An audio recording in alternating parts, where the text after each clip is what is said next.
കേരളത്തിൽ ഇപ്പോൾ നടക്കുന്ന സംഭവമാണ് പറയുന്നത്. അതായത് ഒരു പെൺകുട്ടിയെ വിളിക്കും നമ്മുടെ സ്കൂളിൽ നിന്ന് വീട്ടിലേക്ക് പോകുമ്പോൾ, കുട്ടി ഇങ്ങോട്ട് വരൂ, ഇതാ പിടിച്ചു 2000 രൂപ, ഇത് ഒരു പാക്കറ്റാണ്, ഏതോ ഒരു സ്ഥലം പറയും, അവിടെ എത്തിപ്പിച്ചാൽ മതി, ആ 2000 രൂപ പിടിച്ചു.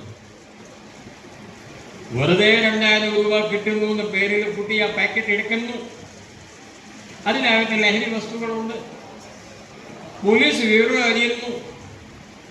ആ പാക്കറ്റ് കൊണ്ട് കുട്ടി പിടിക്കേണ്ടത് ഈ കുട്ടിയെയാണ്. പോലീസ് പിടിക്കുന്നത് ഈ കുട്ടിയെയാണ്.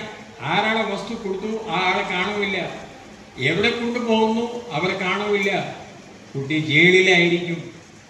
വെറുതെ അല്ല, കേരള ജയിലുകളിൽ 400 ഈ വയസ്സുള്ള കുട്ടികൾ ഇപ്പോൾ ജയിലിൽ കഴിഞ്ഞു പോകുന്നത് കാണണം. കുട്ടികളുടെ ഒരു ജയിൽ ഇവിടെ തന്നെ ഉണ്ട്.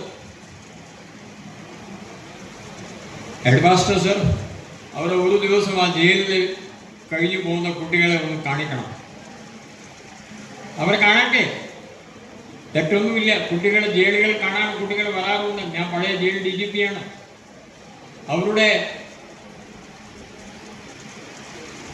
ആ നിസ്സഹായ അവസ്ഥ, അവരുടെ ആ മോശമായ അവസ്ഥ നിങ്ങൾ കാണണം. ഞങ്ങൾ പറഞ്ഞ കാര്യം നിങ്ങൾ ശ്രദ്ധിച്ചില്ലെങ്കിൽ ചിലപ്പോൾ ഒരു ദിവസം അവിടെ പോകേണ്ടി വരും. അത് വേണം. Yes or no?